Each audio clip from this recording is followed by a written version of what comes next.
Vamos iniciar a nossa escola dominical. Graça e paz a todos. Vamos agradecer a Deus porque Deus nos concedeu mais um dia na presença do Senhor. Senhor nosso Deus, nós te louvamos por este momento, agradecendo ao Senhor por tudo que o Senhor tem feito na nossa vida, por tudo que o Senhor é para cada um de nós, o nosso Salvador, o nosso Resgatador.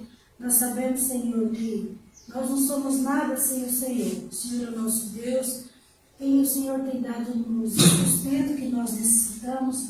Nós te agradecemos, Senhor, porque o Senhor tem dado uma semana gloriosa, uma semana de chuva, sol, tudo, Senhor, que nós necessitamos, o Senhor tem concedido.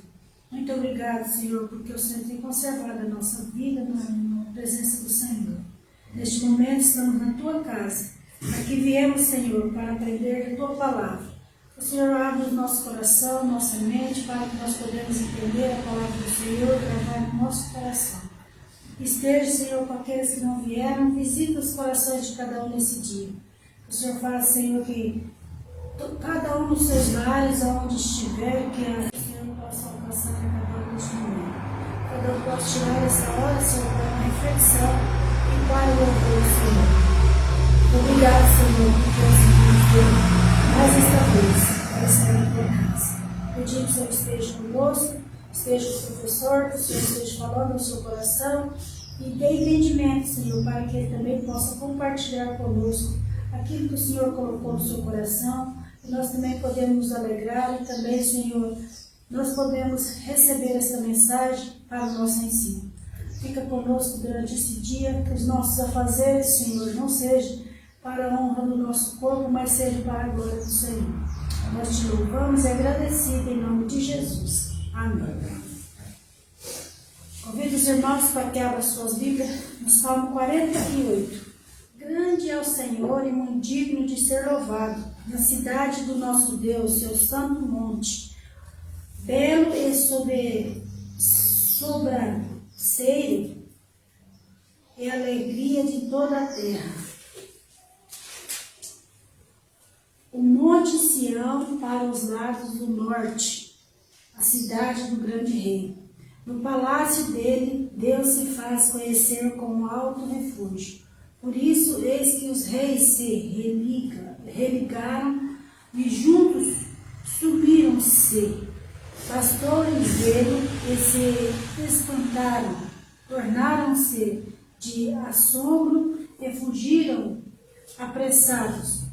O terror ali os venceu, e sentiram dores como de parturiente. Com vento oriental destruíste as naus de Tarsis. Como temos ouvido dizer, assim vimos na cidade do Senhor dos Exércitos, na cidade do nosso Deus. Deus é para sempre. Pensamos, ó Deus, na tua misericórdia no meio do teu templo. Como o teu nome, ó Deus, assim é o teu louvor, se estende até os confins da terra, e a tua destra está cheia de justiça. Alegra-se o monte Sião, exultem os filhos de Judá por causa dos teus juízos. Percorrei a Sião, rodeai todo, contai-lhe as torres.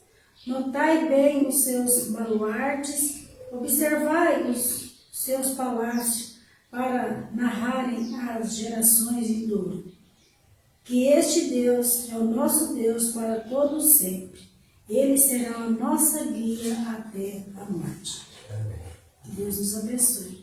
Vamos louvar o Senhor com a música de número 153.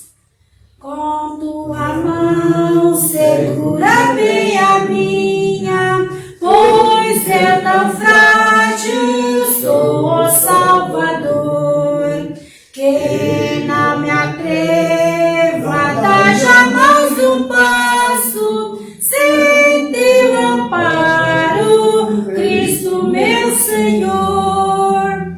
Com tua mão segura bem a minha e meu caminho alegre seguirei, mesmo onde as sombras caem mais escuras.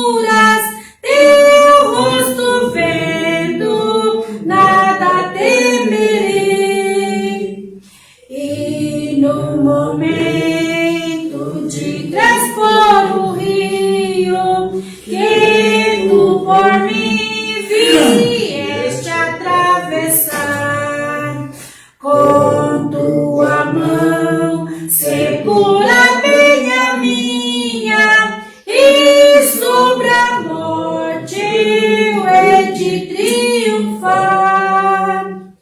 Quando voltares lá do céu descendo, segura bem a minha mão, Senhor. E meu Jesus, conduze-me contigo, para onde eu goze teu eterno amor. Vamos abrir nossas Bíblias no Salmo de número 81. Cantai de júbilo a Deus, força nossa. Celebrai, ó Deus de Jacó. Salmodiai e fazei soar o tamboril, a sua harpa com o saltério. Tocai a trombeta na festa da lua nova, na lua cheia, dia da nossa festa. Preceito para Israel e prescrição do Deus de Jacó. Ele pôs com lei a José ao sair contra a terra do Egito. Ouça uma linguagem que eu não o conhecera. Livrai os seus ombros do peso, as suas mãos foram livres dos cestos. Chamaste na angústia, e te livrarei de recôndito do trovão. Eu te respondi, e te experimentei junto às águas de Maribá. Ouve, povo meu, quero exortar Israel.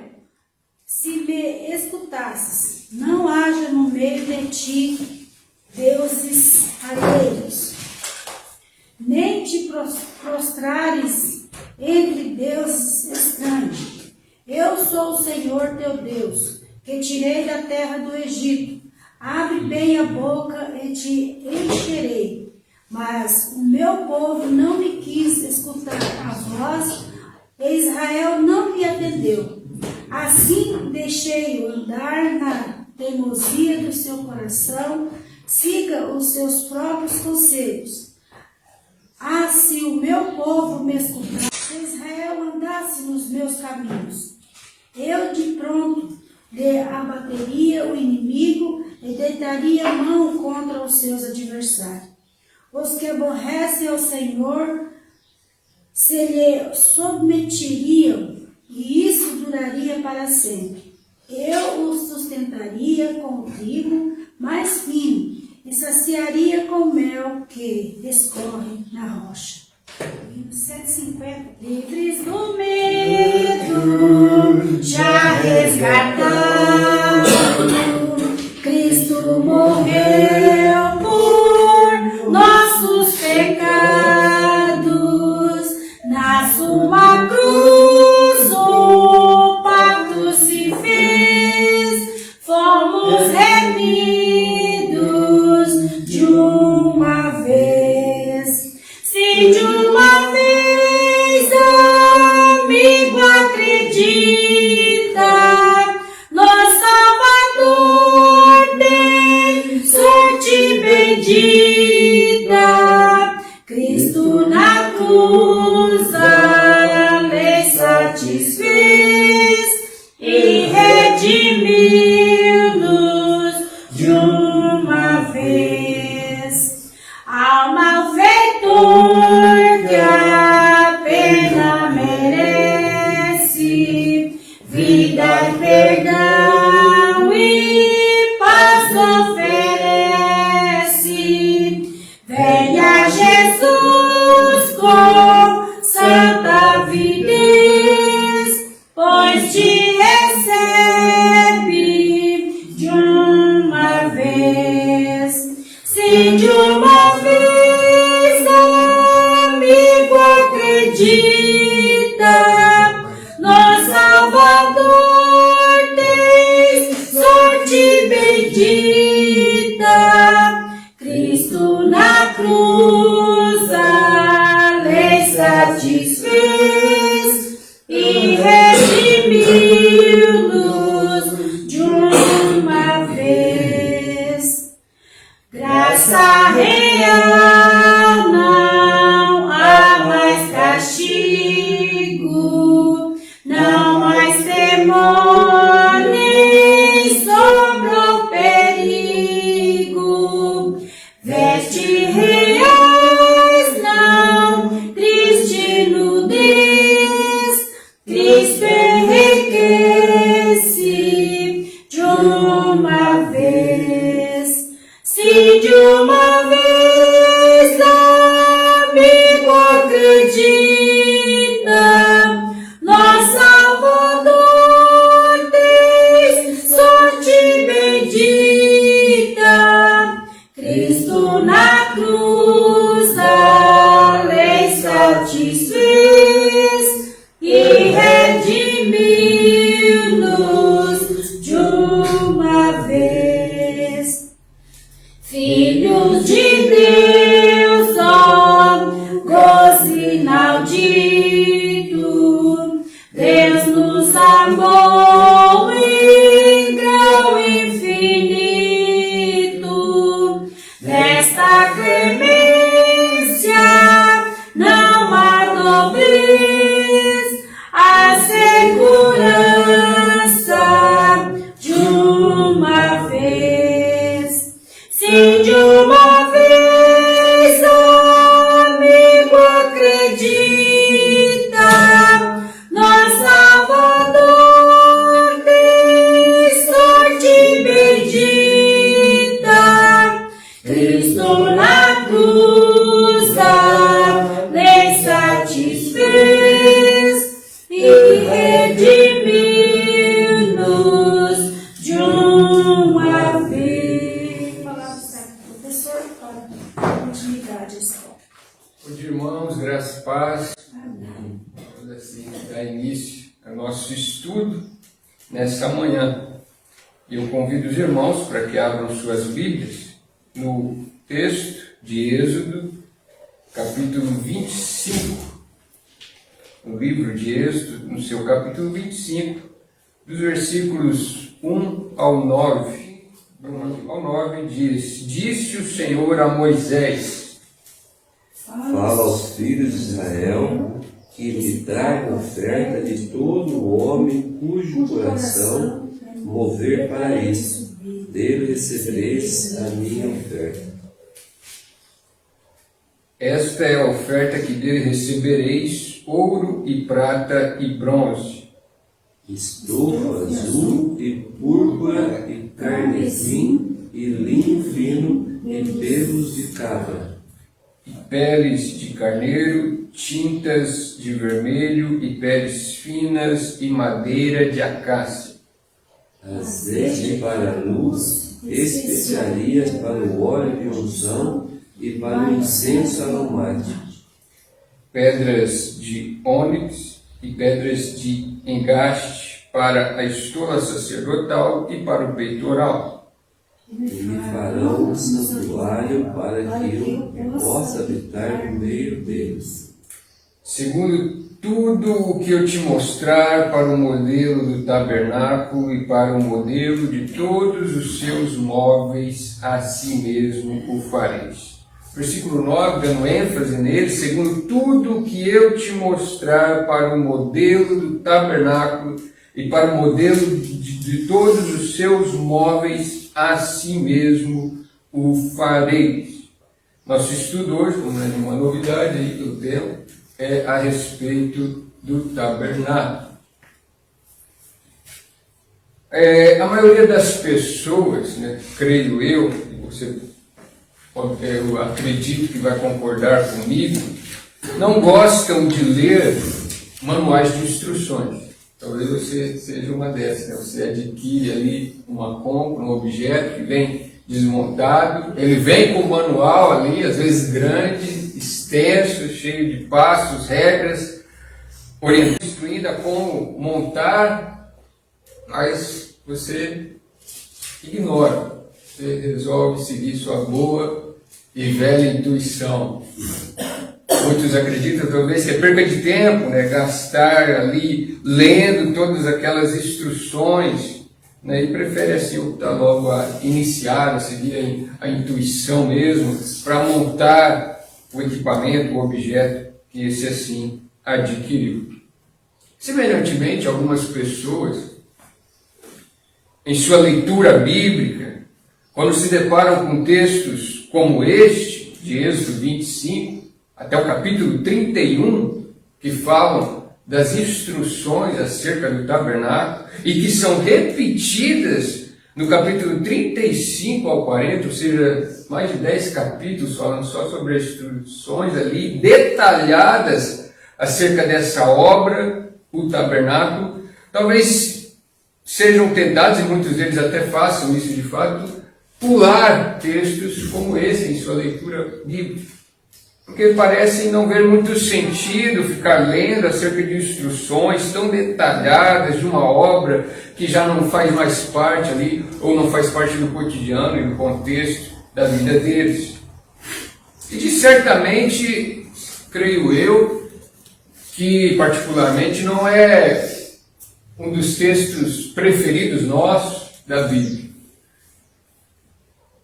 Essas instruções tão detalhadas, mas nós podemos aprender verdades profundas com o tabernáculo, com o modo que funcionava, a sua estrutura, essa obra que está aqui na Escritura Sagrada em detalhes, até seus mínimos detalhes nos são registrados.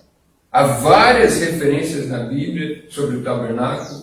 Para você ter uma ideia, na carta aos Hebreus, mais de 1/3 dos versículos se refere ao tabernáculo. Ele é uma obra que teve grande importância no povo de Deus.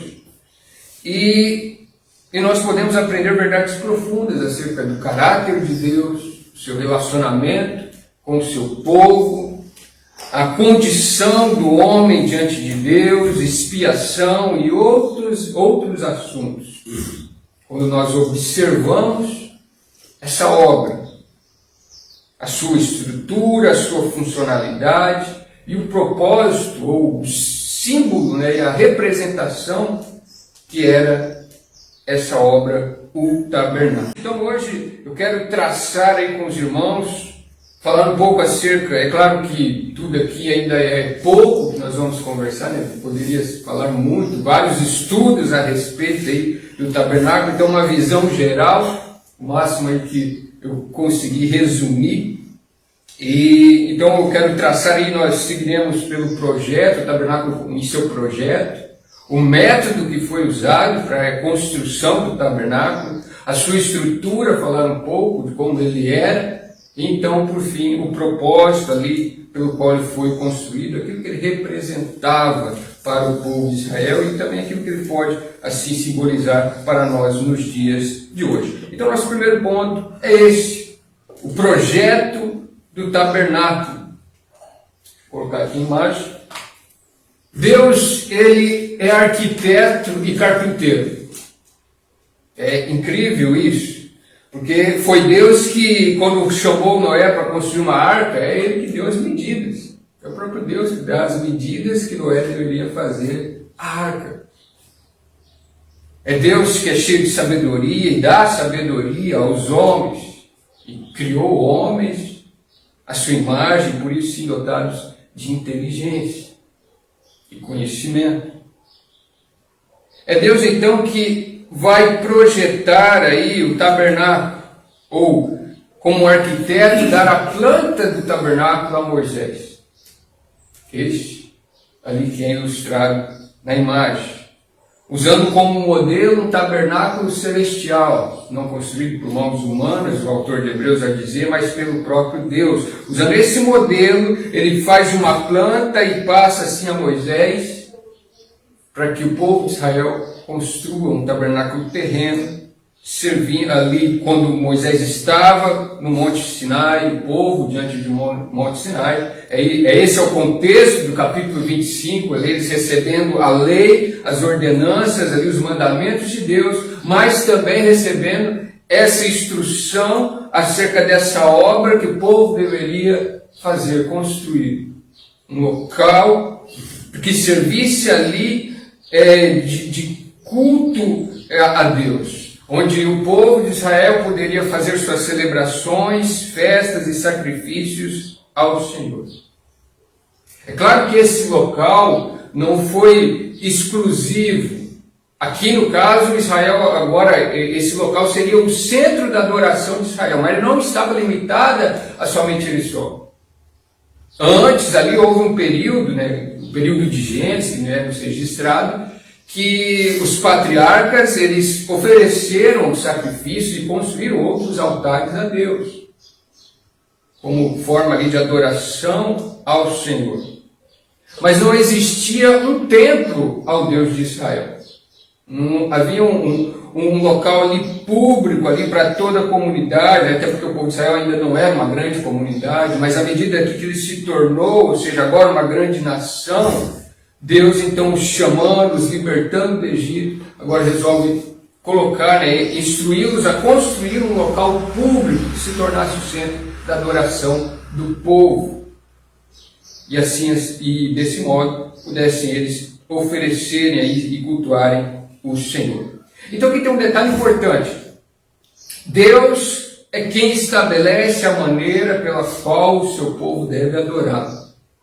É Ele que dá o projeto, o local que deveria ser construído, como deveria ser construído, é Ele que está dando. É isso que se trata, todos esses capítulos aqui, Deus dando a Moisés uma planta, de uma obra que eles vão ter que construir, que servirá ali de local de culto, como também os ritos, a maneira em que ela deveria funcionar, as suas celebrações, em todos os detalhes.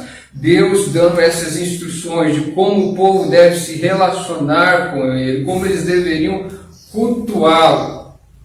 É Ele que estabelece como nós devemos cultuá-lo e não o homem. Não é eu cultuar a Deus da maneira que achar melhor, inventando alguma coisa, não, mas é o próprio Deus que já revela na sua palavra como Ele quer ser adorado pelo seu povo. Então, é segundo as instruções que Ele revelou a nós, que assim nós devemos adorá-lo. E Deus então projetou uma obra aqui que fosse funcional. Esse projeto de Deus aí, ele mostra que Deus projetou uma obra funcional para o povo construir ali. O tabernáculo ele era portátil e funcional. Ele foi construído de uma forma que se adequasse à situação em que o povo de Israel vivia, que era como nômades e peregrinos. Eles estavam no deserto. Então o tabernáculo é uma obra móvel e fácil de transportar, porque eles iriam se mudar várias vezes de local, como nômades e peregrinos. Eles ficaram 4 décadas no deserto, rodando e andando por ali. Então o tabernáculo foi construído, projetado, adequado a essa situação. É por isso que Deus ordenou que fosse construído e assim como seus móveis também, com argolas e varas para essa locomoção que seria necessária. Até os móveis foi pensado nesse sentido, tendo suas varas para serem carregados e transportados, função que é dada aí aos levitas, de desarmarem o tabernáculo, ler suas tendas, e levar também os seus móveis. Então essa tenda é adequada à situação em que eles se encontravam, como peregrinos, como nômades, vivendo ali no deserto. E ao entrar em Canaã também levou um tempo para que o tabernáculo fosse substituído pelo templo. E aí está uma grande diferença entre o templo e o tabernáculo. O templo é um local fixo, uma vez que dali Israel já havia se fixado agora, as nações ali na terra de Canaã, depois de 4 décadas e mais, porque não foi logo ali no início que eles logo quando eles se estabeleceram, né, mas levou um tempo ainda ali, que o tabernáculo ainda foi o local de culto para Israel, mesmo dentro de Canaã, onde ele se movimentou ali, foi transportado também para diferentes locais, durante todo o período ali dos juízes. Todo aquele período que é narrado, aí o tabernáculo é o local ali central da adoração, do culto do povo de Israel. Até que então vai ser construído aí por Salomão o templo, um local fixo ali em Jerusalém. Por isso ele é feito de pedras, né, diferente do tabernáculo, é de tenda, porque ele não vai ser mais transportado, vai ser ali um local fixo. A sua estrutura é mais ampla, né, maior do que o tabernáculo, mas aquilo que ele representa, o templo, também segue aquilo que o tabernáculo representava, ou seja, os sentidos, a representação, a funcionalidade é a mesma, tanto do templo como do tabernáculo, só a sua estrutura que muda em tamanho e em qualidade. Quando nós olhamos então para esse projeto que Deus aí deu a Moisés, ao povo, nós vemos então que ele é funcional, mas nós vemos também que ele é rico, é um projeto, é uma obra rica, porque foram usadas ouro, prata, bronze e outros objetos de valor na sua construção. Foram usados materiais de boa qualidade para construir essa obra, essa tenda santa ali, tenda do encontro.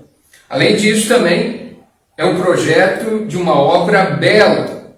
O tabernáculo com as suas mobílias é uma bela obra. Para aquela época, se você olhar, então ela demonstrava beleza, qualidade e beleza.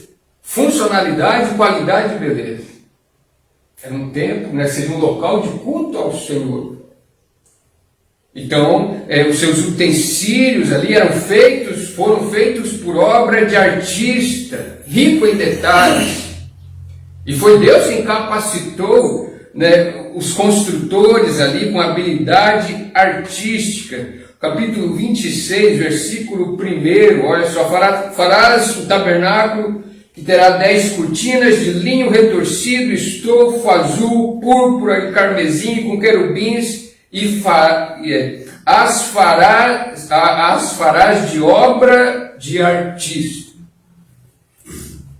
Então é algo belo, algo feito por artistas ali, homens que foram habilitados pelo Senhor para colocarem em execução o projeto que Deus havia dado à planta a Moisés. Uma obra funcional, uma obra de qualidade, uma obra de beleza.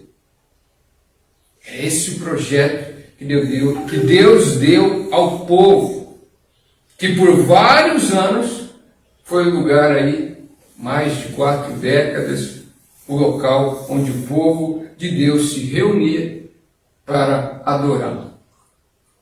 Então esse é o projeto que Deus deu ao povo de Israel. Uma outra imagem aqui, o tabernáculo. Qual foi então o método para essa construção? Nós vemos o tabernáculo, o seu projeto, um projeto aí de Deus dado ao povo, mas Deus usou um método para a construção, que foi através das ofertas. O texto que nós lemos aí no início, veja só, capítulo 25, versículo 2: fala aos filhos de Israel que me tragam oferta de todo homem cujo coração mover para isso, e dele recebereis a minha oferta. Esta é a oferta que dele recebereis: o ouro, a prata, o bronze, o estofo azul, a púrpura, o carmesim, o linho fino, os pelos de cabra, as peles de carneiro, tintas de vermelho, peles finas, a madeira de acácia, o azeite para a luz, as especiarias para o óleo da unção, as especiarias para o incenso, pedras de ônix, pedra de engaste, para a estola sacerdotal. E me farão assim o santuário, né, ou tabernáculo. Então, os homens trouxeram aí o ouro, a prata, o bronze como contribuição. E isso porque eles tinham ouro. Êxodo 12, 35 e 36. Abra rapidamente lá comigo, veja só. Êxodo 12, 35 e 36.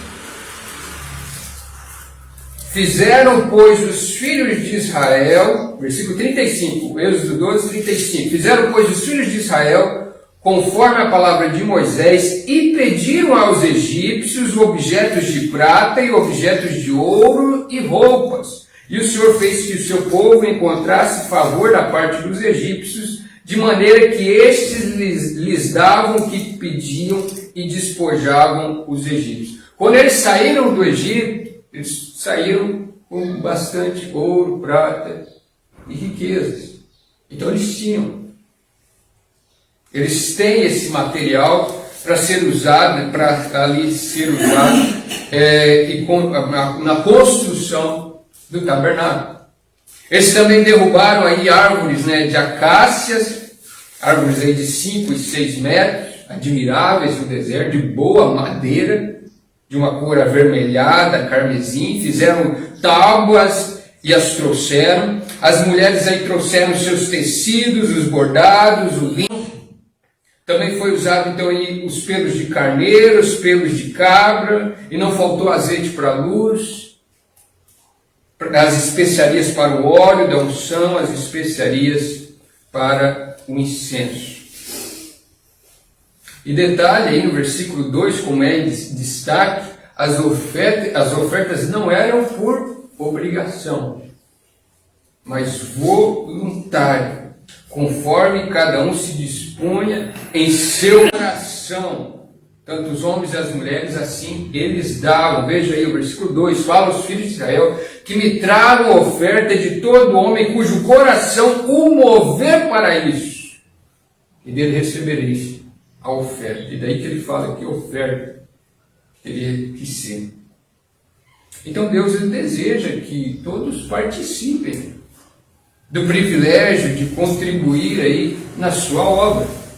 Não só os homens ricos, né, mas aqui todo o povo foi chamado para contribuir nesse projeto, na construção da obra aí do tabernáculo. Esse foi o método que Deus usou aí, as ofertas, a generosidade do povo, sua disposição é ali contribuir.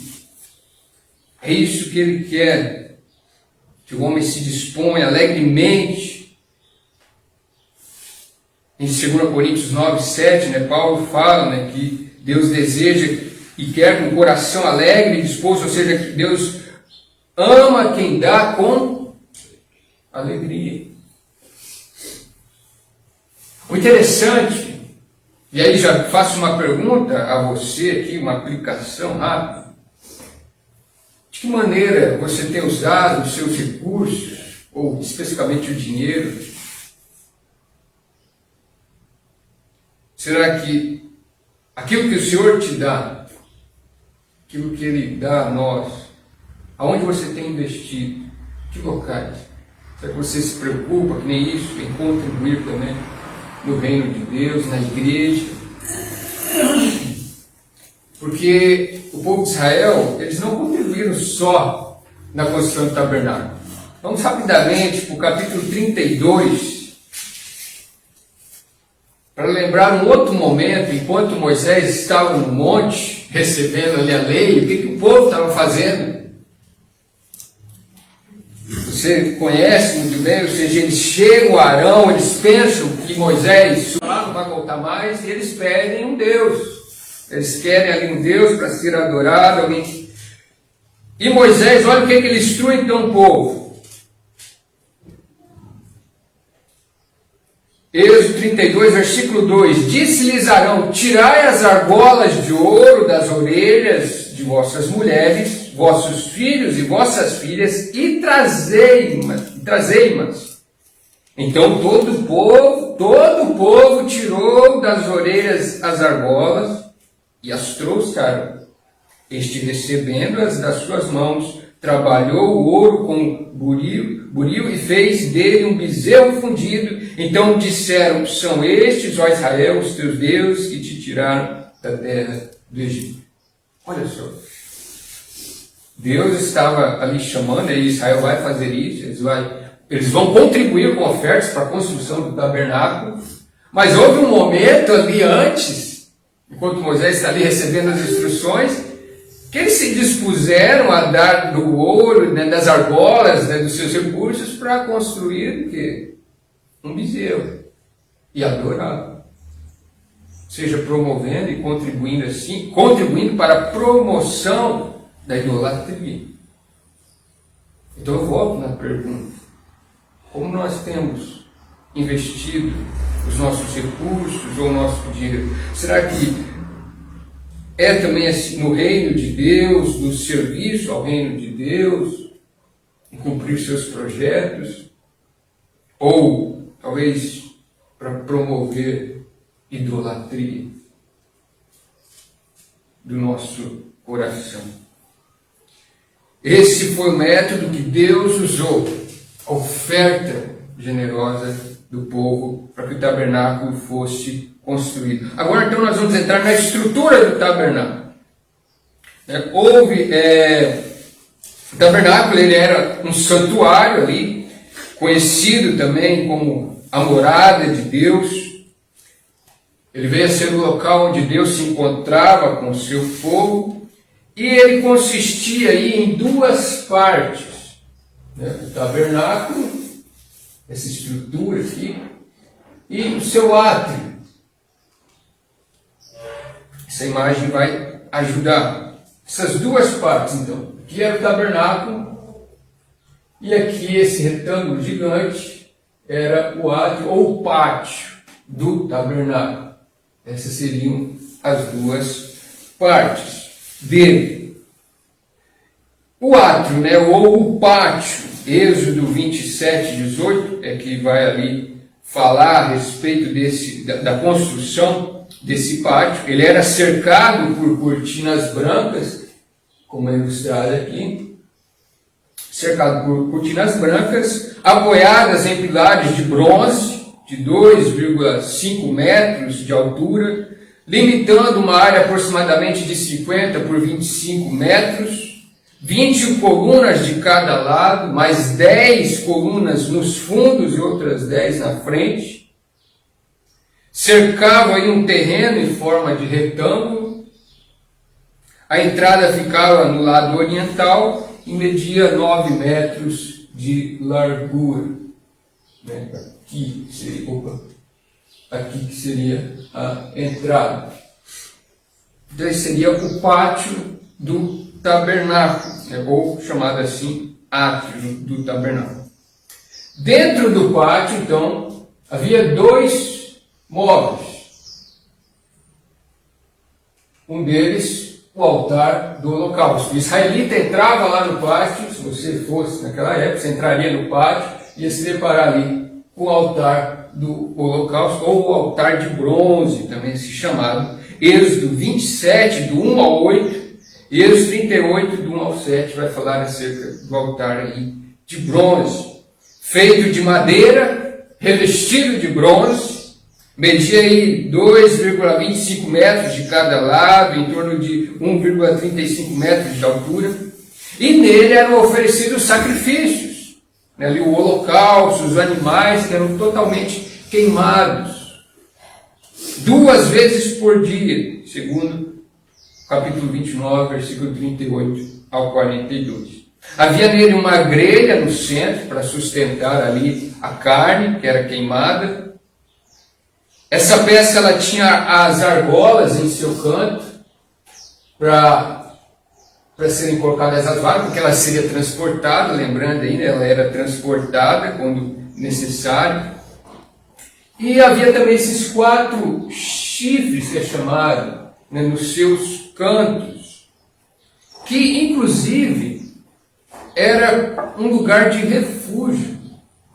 Esses 4 chifres, para uma pessoa que ela poderia ir buscar refúgio se ela tivesse matado alguém acidentalmente. Então não poderia morrer se ela viesse e se apegasse nisso aqui. Não poderia ser morto. Se essa pessoa matou alguém acidentalmente. Isso está ali em Êxodo 21 a 14, que fala daquele que cometeu um assassinato mesmo. Mesmo se ele viesse ali pegar, se ele cometeu, ciente disso, ele não seria poupado. Mas se ele não tivesse cometido, fosse um acidente, ele não deveria ser morto. No capítulo 21, versículo 14. Veja só, se alguém vier maliciosamente contra o próximo, matando a traição, tirá-lo-ás até mesmo do meu altar para que morra. Veja só, se ele matou mesmo na maldade, não foi um acidente, então você vai arrancar ele dali e vai matá-lo. Era o que estava ali dizendo. Agora, se fosse um acidente, esses chifres serviam de lugar de refúgio. Há exemplos nisso, em 1 Reis 1, 50 ao 53, do 2 ao 28, 34, pessoas que buscam refúgio se apegando nesses chifres. Além do altar, no lado do altar de bronze, havia também a bacia de bronze, Êxodo 30, versículo 17 ao 21, e capítulo 38, versículo 8. Para se lavar nela os pés e as mãos. E Arão, o sacerdote, eles eram obrigados a lavar as mãos e os pés antes de levar o sacrifício ao altar e antes de entrar no tabernáculo. Eles tinham que fazer isso. Se lavar ali suas mãos e seus pés nessa bacia de bronze que se encontrava ao lado do altar do holocausto. Ela era um símbolo de purificação do pecado ao estar ali diante de Deus. Então esses seriam os móveis ali que estavam no pátio. O israelita, então, como eu disse, vinha oferecer sacrifício ali, ele entrava, ao entrar no pátio, ele se deparava com esses dois móveis. E aí temos o tabernáculo propriamente dito, que em sua estrutura era dividido em duas partes também. Aqui por um véu, havia duas partes. Como aqui os nomezinhos, não sei se os irmãos conseguem ler, mas, ou seja, essa parte maior, que era chamado lugar sagrado, ou lugar santo, e uma pequena parte menor, que era o lugar santíssimo, ou o santo dos santos, assim chama. No lugar santo,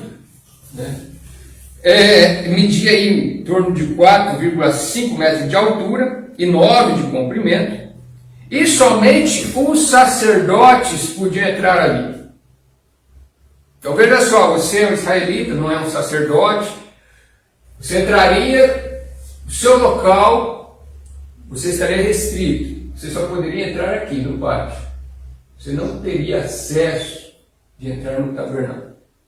Somente o sacerdote tinha acesso ao lugar santo. Só ele.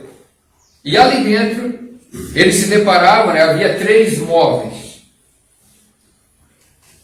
A mesa dos pães, ou a mesa da proposição, Êxodo 25, 23 ao 30, 37, do 10 ao 16, Levíticos 24, do 5 ao 9.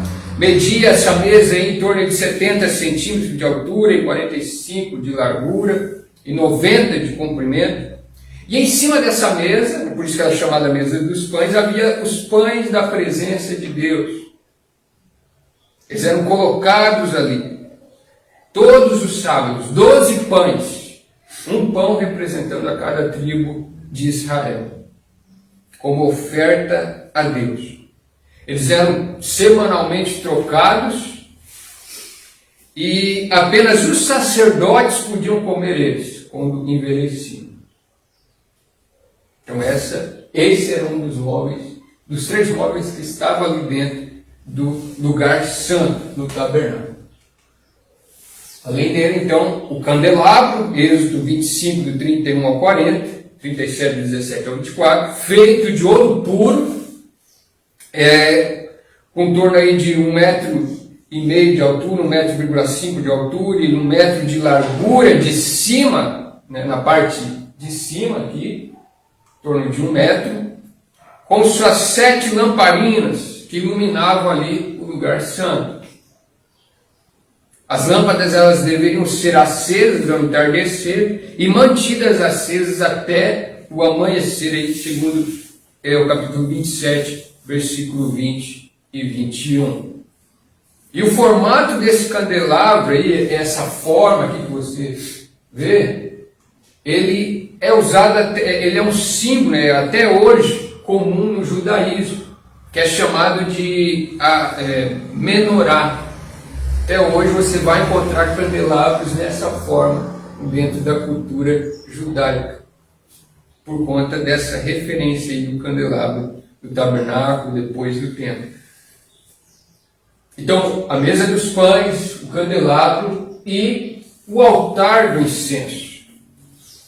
Êxodo 30, do versículo 1 ao 10, do 37 ao 25, versículo 25 ao 28, Levíticos 16, 13, media 1 metro de altura, 50 centímetros de cada lado, e nele queimava-se o incenso de manhã e à tarde, né? O incenso aí, né?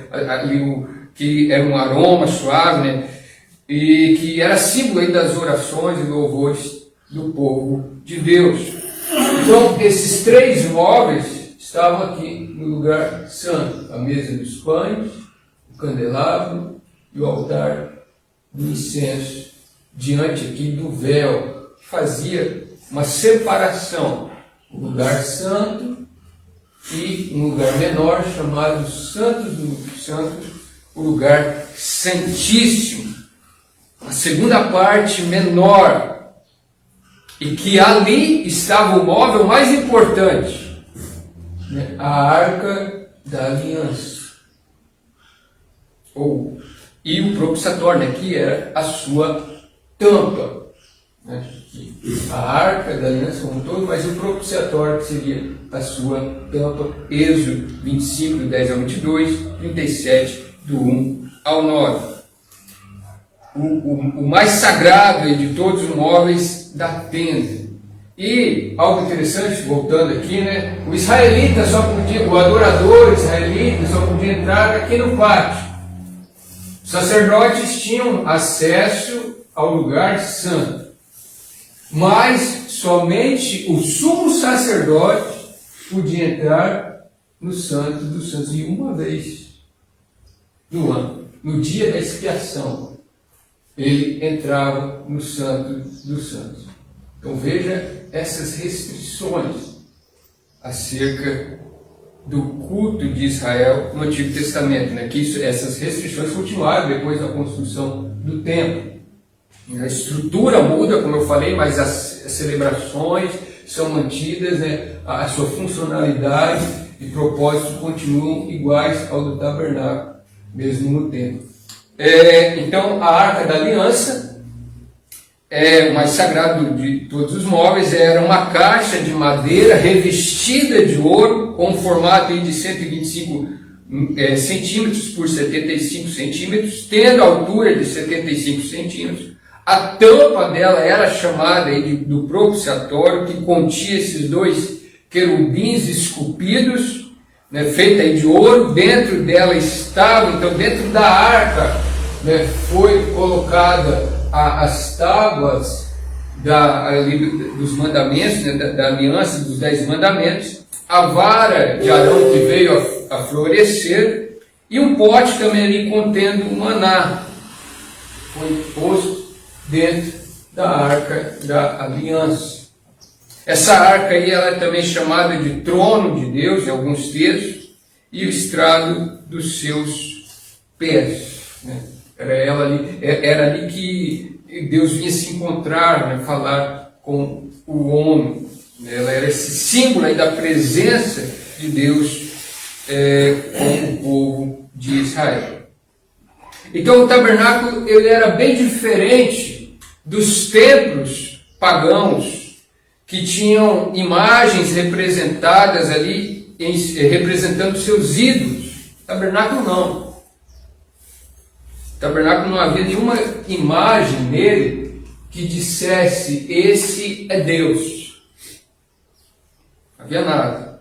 Assim, que uma imagem que dissesse o povo: esse é Deus, é esse que vocês devem adorar, como aconteceu ali naquele episódio com Arão, né? Ou seja, Arão falou: aí estão os deuses que tiraram vocês do Egito. Então no tabernáculo não havia nenhuma imagem que fosse usada nesse sentido, sendo declarada ou vista como Deus propriamente dito.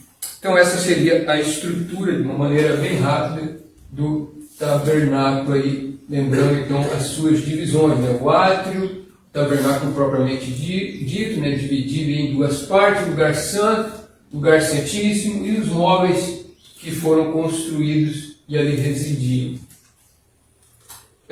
Então agora, entrando aí no propósito do tabernáculo, nós vimos o seu projeto, o método que foi usado, a sua estrutura, e agora o propósito do tabernáculo. Por que propósito ele foi construído, essa tenda no meio de Israel? Ele acompanhou, né? Estava ali no centro deles. Bom, ele era um símbolo da presença de Deus, um símbolo. Não era Deus ali literalmente, mas era um símbolo que representava que Deus estava com esse povo, que Deus era com eles. E juntamente com o tabernáculo ali, Deus deu a Moisés as várias cerimônias que, ao observarmos ela, né, para serem observadas, né, então esse local, o tabernáculo também era esse local de Israel ali de oferecer, que estava ligado à adoração. Ele era o centro da adoração de Israel. Como eu disse, o israelita queria adorar o Senhor, ele vinha até ali oferecer sacrifícios, né, de perdão, de gratidão ao Senhor. Então era nesse local que eles ofereciam a sua adoração. Então era o local de culto a Deus do povo de Israel. Ele era símbolo da presença de Deus, ele era o local ali de adoração, mas ele também revela algumas coisas acerca da glória de Deus. Ele estava no centro do acampamento, essa centralidade, ou seja, Deus como centro do povo, do seu povo. Inclusive, ela era a tenda maior que tinha no acampamento. Então, de longe, ela era notada, ele estava no centro, ele era a maior obra ali, a maior tenda de todo o acampamento, que revela essa grandeza de Deus, né? Deus no centro do seu povo, Deus grande, né? Refletido aí, tanto no tamanho como também na qualidade que foi usada na obra. Tudo isso é representado, né? Aponta e reflete essa grandeza de Deus e a sua beleza também, através da qualidade que foi da obra em si, né, de tudo aquilo que foi usado para construir essa obra, e também apontava para a santidade de Deus, lembrando dessas restrições que eu falei aqui, né? Isso revelava a santidade de Deus, ou seja, você não podia, o adorador israelita, que não fosse sacerdote, não fosse o sumo sacerdote, ele não podia entrar no tabernáculo, não podia entrar no lugar santo, não podia entrar no santo do santo. Deus estava ali, né, com esse povo, mas ao mesmo tempo havia uma distância. Eles eram lembrados disso através desse tabernáculo, ou seja, de que eles são pecadores, que Deus é santo, que eles não podem se achegar a Ele, que há uma distância que os separa. Os sacerdotes que tinham que se purificar para entrar no lugar santo, senão eles morreriam. Eles não podiam também entrar no Santo dos Santos, só o sumo sacerdote, uma vez somente. Então nessas restrições são lembrados que Deus é santo, que o homem é pecador, que necessita de purificação para se relacionar com Deus, para adorar a Deus, para ter comunhão com Ele. Então eles eram relembrados através dos ritos ali, das celebrações, dessas restrições que deveriam ser obedecidas ali nesse ambiente. Então o tabernáculo era uma pregação visível, ele não era oral em palavras, mas ali os seus ritos eram uma dramatização de verdades que nós vemos na Escritura. Deus é santo, Deus é grande, Ele deve ser adorado, Ele deve ser temido pelo povo, Ele é belo, Ele é glorioso. O homem é pecador, o homem está em estado de pecado que o separa de Deus, ele necessita de purificação. Ele necessita ser perdoado pelo Senhor, remido, para ter comunhão com Ele. E além dessas verdades, né, que são aí representadas por essa construção, o tabernáculo também era uma figura, um tipo que já apontava para Cristo Jesus. A construção em si, os seus móveis, lembrando também o templo, né? Não só o tabernáculo, mas como eu disse, o templo também, os seus móveis, retratavam já certos aspectos de Cristo e a sua obra. No Novo Testamento, a palavra tabernáculo ela é usada para falar da presença de Deus com o seu povo. Em João, no primeiro capítulo, versículo 14, você pode abrir sua Bíblia comigo, lá no Evangelho de Jesus segundo a João, escrito ali pelo evangelista João, no seu capítulo 1, versículo 14, um texto muito conhecido.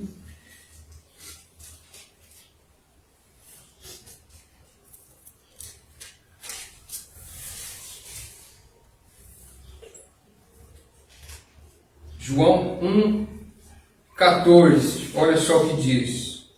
E o Verbo se fez carne e habitou entre nós, cheio da graça e da verdade, e vimos sua glória, a glória como do unigênito do Pai. O Verbo se fez carne e habitou entre nós. Quando João usa a palavra que habitou, no sentido literal, ele está querendo dizer, a palavra usada ali é tabernacular. Cristo tabernaculou. É a ideia ali de que ele veio morar, ou viveu entre nós. Em outras palavras, ele veio e armou sua tenda entre nós. É isso que Cristo fez. No nosso meio. Ele fixou o seu tabernáculo em carne ali em nosso meio. Essa é a expressão que João está usando aqui, fazendo referência ao tabernáculo, à obra. Ou seja, aquilo que o tabernáculo representava ali, a presença de Deus no meio do povo, isso aconteceu em Cristo Jesus. Ele veio, de fato, ele pôs sua tenda ali, em nosso meio. Então, ele já apontava isso, ou seja, era um símbolo, uma tipificação da vinda de Jesus, da sua encarnação, dele vir e estar com os homens, ir estar com o seu povo. Mas além disso também, os seus móveis apontavam também para a obra de Jesus e a sua pessoa. O altar dos sacrifícios, que era ali, representava o julgamento sobre os pecados. Ali era oferecido o quê? Sacrifícios de animais. Animais ali que representavam, que era uma forma de representar que o homem, ali o adorador israelita que vinha, ele merecia a morte, mas então o que era morto em seu lugar era um animal, como um substituto, ou seja, anunciando que haveria de vir um substituto, um sacrifício que seria oferecido em seu lugar. Hebreus 10, versículo de 1 a 4, você pode abrir sua Bíblia, lá. Nós vamos ler alguns textos aqui em Hebreus, porque Hebreus, lembrando, ele faz essa relação com o Antigo Testamento, exatamente essas figuras, esses tipos, como a velha aliança apontava para a nova aliança em Cristo Jesus, como Cristo cumpriu a lei. Então, Hebreus 10, do 1 ao 4, ele fala acerca dos sacrifícios aí que eram oferecidos. Do 1 ao 4, diz assim: ora, visto que a lei tem sombra de bens vindouros, não a imagem real das coisas, nunca jamais pode tornar perfeitos os ofertantes, com os mesmos sacrifícios que ano após ano, perpetuamente eles oferecem. De outra sorte, não teriam cessado de ser oferecidos, porquanto os que prestam culto, tendo sido purificados uma vez por todas, não mais teriam consciência de pecado. Entretanto, nesses sacrifícios faz-se recordação de pecados todos os anos, porque é impossível que o sangue de touros e de bodes remova pecados. Ou seja, o autor de Hebreus esclarece, aqueles sacrifícios de animais, eles não podem pagar os pecados do ofertante, do adorador israelita. Na verdade, eles são lembranças que o adorador ali é um pecador que necessita de um sacrifício, ali de um substituto que vem e o livre dos seus pecados. Então, nisso, eles já eram, esses sacrifícios prenunciavam o sacrifício perfeito e suficiente que Cristo Jesus ofereceria na sua morte, ali na cruz, o seu próprio corpo sendo oferecido pelo perdão dos nossos pecados e sofrendo ali a ira de Deus. Hebreus 10, do 11 ao 14 agora, veja comigo. Ora, todo sacerdote se apresentava dia após dia para exercer o serviço sagrado e a oferecer muitas vezes os mesmos sacrifícios que nunca jamais podem remover os pecados. Ele está falando do tabernáculo ali, aquilo que acontecia, né, como nós vimos, o sacerdote oferecendo o sacrifício que o adorador vinha trazer ali ao Senhor. Jesus, porém, tendo oferecido para sempre um único sacrifício pelos pecados, assentou-se à destra de Deus, aguardando daí em diante até que os seus inimigos sejam postos por estrado dos seus pés. Porque com uma única oferta aperfeiçoou para sempre quantos estão sendo santificados. Uma única oferta. Qual? Um carneiro em si? Sim, um carneiro escolhido por Deus, que é quem? O próprio Cristo. João 1, 29. João Batista vê Jesus, ele declara assim: eis o Cordeiro de Deus que tira o pecado do mundo. Então, esses sacrifícios de touros, bodes, faziam parte da celebração ali do culto do Antigo Testamento que acontecia no tabernáculo, que eram oferecidos ali no altar, do altar de bronze.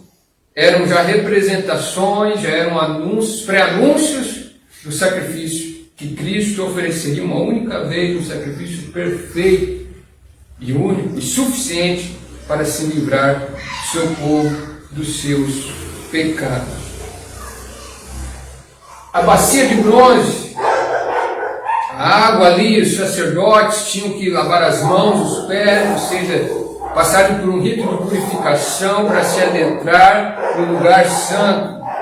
Também aí apontava e mostrava o perdão e a purificação dos pecados. Efésios 5, 25 ao 27 agora. Veja comigo o que Paulo diz.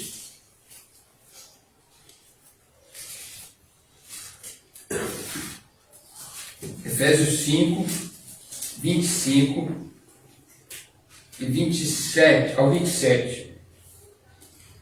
Algum irmão pode ler? Por gentileza, Efésios 5, 25 ao 27.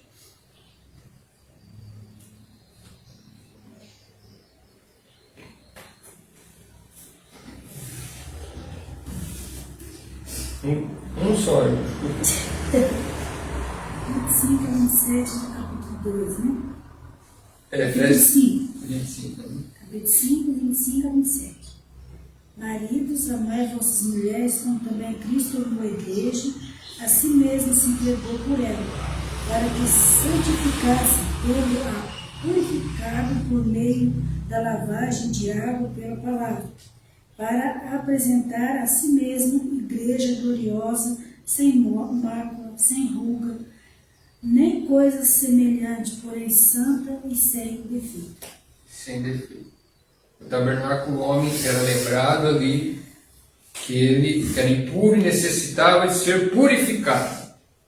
Aqui Paulo está falando aos maridos que eles devem amar a esposa como Cristo amou a sua igreja. O que Cristo fez? Ele se sacrificou por ela, para que ela fosse o que? Santificada, tendo sido purificada por meio da lavagem de água pela palavra, para ser apresentada como uma igreja gloriosa, sem mácula, sem ruga, ou seja, uma igreja perfeita. Então, nós, a igreja do Senhor, seu povo, ele é purificado através de Cristo Jesus, da obra de Cristo Jesus, aquilo que ele fez. Então a bacia de bronze, ali, esses ritos de purificação já apontavam a necessidade de purificação do homem, de ser lavado ali o seu coração, e que acontece através de Cristo Jesus e da sua obra que ele executou.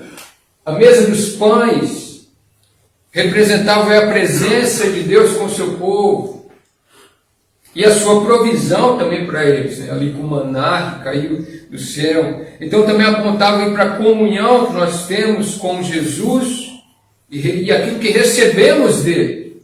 João 6,35, algum irmão abra, por gentileza, leia esse versículo, João 6,35.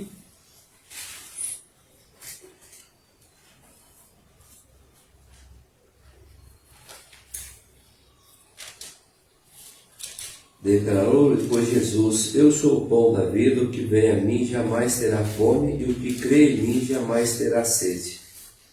Eu sou o pão da vida. Jesus falando, aquele que nos sustenta, aquele que nos dá a vida eterna, a comunhão com Deus por meio de Jesus Cristo. Ou seja, a mesa dos pães que representava essa comunhão já apontava também para a comunhão que se tornaria real e permanente aí, através de Jesus Cristo, o pão da vida. O candelabro também prefigurava Cristo e a nossa luz, João 1, 4 e 9. Se estiver aí perto.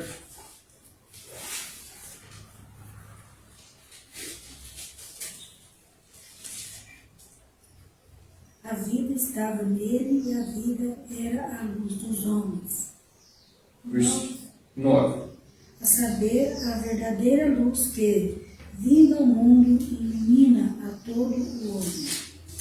Aí o capítulo 8, versículo 12, diz assim: de novo lhes falava Jesus, dizendo: Eu sou a luz do mundo, quem me segue não andará nas trevas, pelo contrário, terá a luz da vida.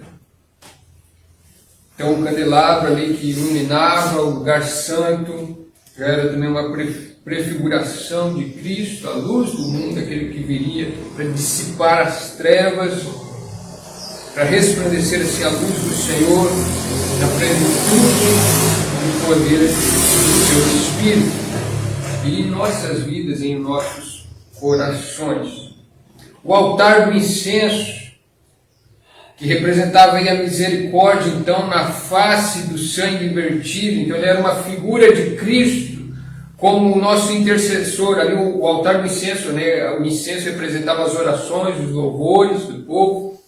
Então Hebreus 7, 25, ele nos fala de Cristo como nosso ali mediador.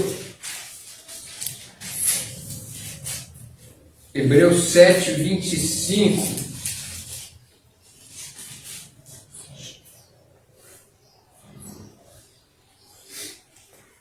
Como nosso intercessor, veja só.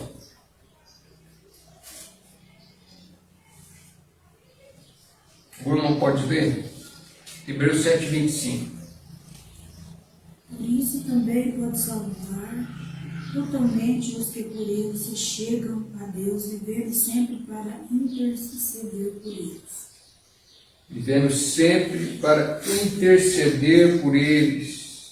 Ou seja, Cristo como intercessor nosso diante de Deus, através de quem então agora as nossas orações e louvores sobem a Deus. Antes lá no tabernáculo, no templo, quem queimava incenso era o sacerdote.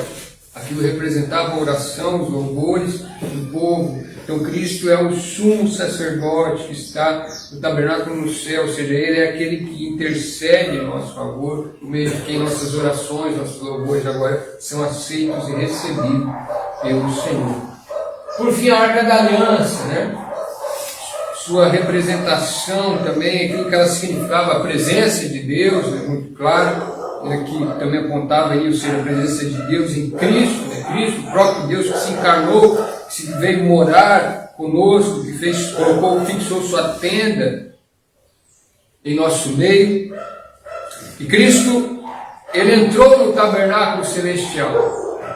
voltando a essa imagem aqui, nós falamos aí, né, vimos sobre essas restrições. Cristo é aquele que entrou no tabernáculo, não no tabernáculo terreno, mas no tabernáculo celestial, criado por Deus, ali para levar o seu povo à presença de Deus, através da sua morte, nos dando assim a ousadia também para entrar ali pelo seu sangue. Veja só, antigamente o adorador israelita, ele não podia adentrar no tabernáculo, ele estava longe ali, Deus estava com eles, mas ao mesmo tempo eles eram ali lembrados que estavam distantes, que havia uma distância entre eles e Deus, mas por meio de Cristo que somos reconciliados. Ou seja, o véu que fazia separação é rasgado.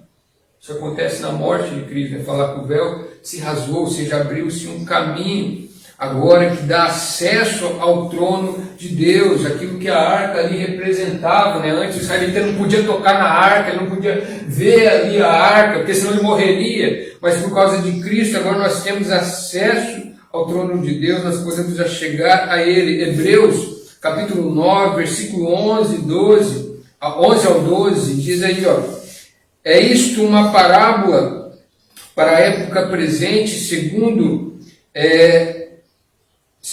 esta se oferece tanto dons como sacrifícios, embora estes, no tocante à consciência, sejam ineficazes para aperfeiçoar aquele que presta culto, os quais não passam de ordenanças da carne, baseados somente em comidas e bebidas e diversas abluções, impostas até ao tempo oportuno de reforma.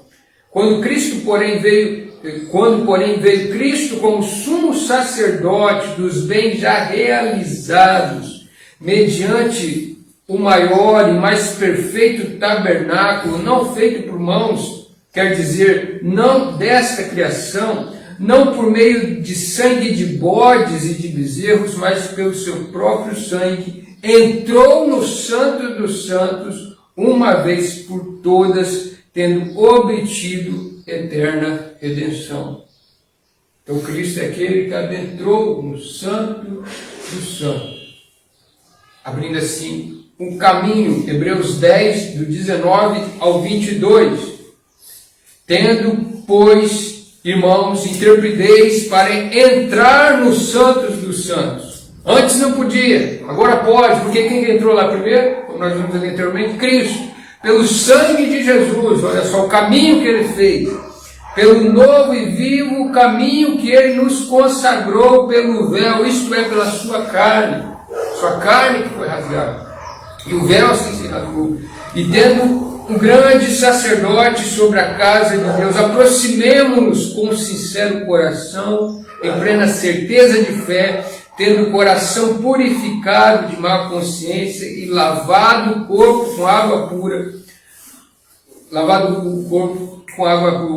Então, Cristo foi aquele que adentrou os Santos dos Santos, não ali no tabernáculo terreno, mas no tabernáculo de Deus, nos céus, agora abrindo e fazendo um caminho, por meio do qual nós assim podemos adentrar também na presença de Deus. Então, aquilo que representava a Arca da Aliança, os ritos aqui, todo o tabernáculo, o templo, já apontava para a obra de Cristo, de remir, de reconciliar, de nos dar, fazer um caminho a nós de acesso ao Pai, né? De reivindicarmos a sua presença, o perdão de Deus ali, através das nossas orações, como membros do corpo de Cristo.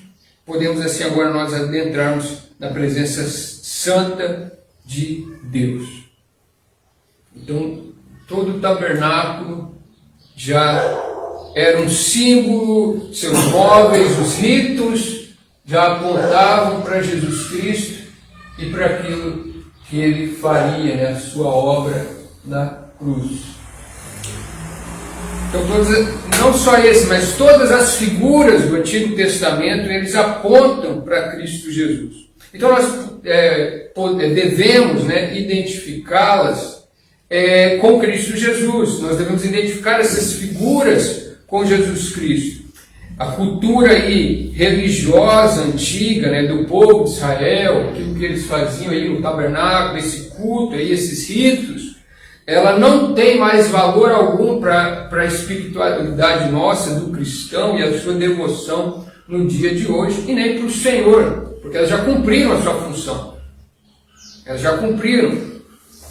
Elas eram, suas celebrações, os ritos, eram figuras e sombras do que haveria de vir, seja Jesus Cristo. Então elas têm o seu valor pedagógico, né, de estudo, de nós aprendermos aqui, relembrarmos acerca da revelação de Deus, né, aquilo que Deus faria em Jesus Cristo, da redenção, da reconciliação, da purificação do coração do homem. Elas têm esse valor. Só que reproduzir essas coisas hoje, como algumas igrejas em alguns lugares aí, né, você sabe, né, no próprio Brasil hoje tem um templo de Salomão, né, então reproduzir essas coisas hoje, querer fazer um sacrifício aqui, até brinquei com o pastor ontem, o senhor prepara a estola sacerdotal, mas não vai falar sobre isso, tá verdade? Então querer reproduzir essas coisas hoje não fazem sentido, seria, né, e é cometer idolatria. Elas eram sombras, eram figura, então elas já cumpriram seu propósito. Cristo já veio, né? Seria ilustrando você ter a foto de alguém, né? Preferir ficar com a foto de alguém ali, amar a foto, do que estar com a pessoa em si, né? De conversar com a pessoa, porque elas eram o que? Era uma sombra, uma figura, uma imagem que apontava Cristo veio, então a função delas acabou. Não tem porquê eu querer ficar apegados a esses ritos, querer fazer essas celebrações, né? Fazer sacrifício de animal, fazer um altar de incenso, né, ou algo do tipo, né, ou vestir uma estola sacerdotal, né, não vamos usar mais terno, não vamos ver uma estola sacerdotal, né, colocar uma arca aqui no fundo, uma cortina, né, para ninguém toca na arca. Não, ou seja, essas representações seriam, fazer isso hoje seria cometer idolatria, rejeitar aí a vinda de Cristo Jesus, a obra que ele executou em nosso favor, né. Concluindo, então, o tabernáculo era então uma tenda sagrada aí, construída, né, que foi construída por ordem de Deus, pelo povo de Deus ali, Israel, com o propósito de ser esse local temporário, onde o povo de Deus pudesse ali cultuá-lo, como também representando ali um símbolo visível da presença de Deus com eles, e ensinando-os, né, acerca do caráter santo de Deus, acerca do caráter santo de Deus e a necessidade do homem também de perdão, de reconciliação e purificação, e sendo também uma tipificação ou uma sombra de Jesus Cristo e a sua obra que viria. Vamos fazer algumas colocações finais, algumas aplicações acerca desse estudo. Primeiro, ler esses textos, então, agora numa nova ótica ou perspectiva, né? Talvez você chegava ali e era tentar, vou pular isso aqui, né, ver todas essas instruções, né? Mas agora entendendo aí, talvez um pouco mais, né, a respeito do tabernáculo, sua importância, as verdades que já eram representadas ali, contemplar assim melhor na nossa leitura bíblica, né? Tentar cultivar esse prazer ali de reler esses textos, né? De reler ali como funcionava ali isso, essa revelação, esse projeto que Deus deu ao povo ali, e que fez parte aí, muitas décadas ali, da história do povo de Deus, né? Como isso também já apontava ali para a obra de Cristo Jesus, né? Sua maravilhosa obra. Reconhecer nisso, né, a soberania de Deus, no relacionamento com o seu povo, né? Seja Deus que chama o povo, é Deus que dá ali as diretrizes, né, as instruções, como eles devem agir, adorá-lo. Adorar, então, assim, Deus segundo os princípios, né, que ele revelou, né, rejeitando tudo aquilo que for contrário, então tudo aquilo que vai contra aquilo que Deus diz em sua palavra. Ter a disposição de ser generoso, né, contribuir. Nós vimos ainda Deus, qual foi o método que Deus usou, né, a generosidade do povo. Eles tinham os recursos, Deus mesmo ali deu a eles, e eles assim se dispuseram para ajudar e contribuir nessa obra, né? Se dispuseram também para contribuir em outra coisa errada, mas que nós venhamos aí ter também essa disposição de ser generosos, contribuir com a igreja, com o reino de Deus, tanto com as nossas vidas, nossa energia, né? Mas também com os recursos que Deus tem nos dado, né? Viver a vida com Deus no centro, né? O tabernáculo ali estava no centro do acampamento, né? Representava essa presença de Deus ali. Então temos também Deus como centro das nossas vidas e ser grato a Ele, porque Ele veio, né? Ele veio morar com o seu povo, né? Cristo fixou a sua tenda em nosso meio, né? E após sua ascensão, Ele não nos deixou órfãos, né? Porque Ele falou que enviaria o seu Espírito, e Ele veio, né? Que faz morada também em nossos corações. Então nós temos acesso a Deus, nós temos agora a reconciliação, a redenção, né? E temos assim acesso à presença de Deus, e Ele está conosco para todo sempre, assim Ele nos promete estar. Então ser grato a isso, porque é graça, é misericórdia, é bondade de Deus sobre as nossas vidas, e louvado seja o Senhor por isso. Vamos fazer uma oração. Senhor, louvado seja a Ti, Pai, por mais uma EBD que nós podemos participar, graças à Tua misericórdia sobre as nossas vidas, mais uma manhã que o Senhor assim nos concedeu, hoje ouvindo aí um pouco mais acerca dessa obra, esse projeto que o Senhor deu ao seu povo, que fez parte ali de décadas na história do povo de Deus, todo o seu simbolismo, toda a funcionalidade, propósito, principalmente aquilo que representava já anunciando a Cristo Jesus, a sua obra. Graças a Cristo nós temos o perdão dos nossos pecados, nós temos comunhão com o Senhor, nós temos acesso à Tua presença, nós podemos ter a certeza que o Senhor ouve as nossas orações, que o Senhor recebe os nossos louvores, tudo isso graças a Cristo Jesus. E que o Senhor está conosco, que o Senhor estará para todo sempre. Cristo Jesus, ao se revelar, ao vir novamente a este mundo, levará a sua igreja para estar com Ele para todos sempre. Isso porque Ele fez um caminho e nos fez povo do Senhor. Ele veio habitar em nosso meio e assim estabeleceu essa comunhão com o Senhor para sempre, firmou essa comunhão. O Senhor mesmo já anunciou e prometeu que iria fazer morada. Nós temos essa esperança de que o Senhor foi para preparar a morada para nós e quer vir nos buscar para estar ali com o Senhor para todos sempre. Mas mesmo agora nós também não estamos órfãos, o seu Espírito está sobre nós, é Ele que nos ensina, é Ele que nos conforta, é Ele que nos fortalece. Nós pedimos que assim continue, Pai, nos dando a compreensão da Tua palavra, que venhamos fugir de tudo aquilo que nos faz desviar do Senhor, de Cristo Jesus, da Sua obra, Pai. Sabemos que hoje pessoas se apegam a coisas que já passaram, coisas que já cumpriram o seu propósito e rejeitam a verdade, rejeitam a Cristo Jesus. Tenha misericórdia, Senhor, que possam também assim compreender, que a verdade se revele, resplandeça assim, em seus corações, que possam também se contemplar e experimentar e desfrutar da comunhão e da presença do Senhor e da sua graça mediante a Cristo Jesus. Pai, louvado seja o Senhor. Nós agradecemos, Pai, porque é graça do Senhor derramada em nossas vidas.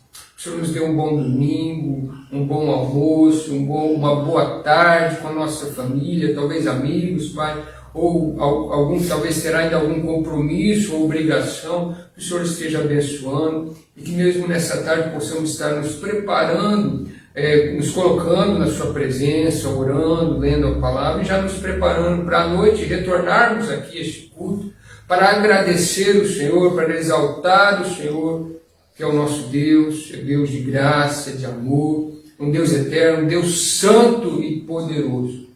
Que nós assim possamos estar, Pai, para novamente declarar essas verdades, para novamente nos deliciarmos na Tua presença, Pai, e juntos em comunhão com o Senhor e uns com os outros, como irmãos remidos e amados pelo Senhor, Pai. Nós assim pedimos, nós assim agradecemos e louvamos o Teu santo nome. Em nome de Cristo Jesus, o nosso Salvador e Redentor nosso. Amém. Amém.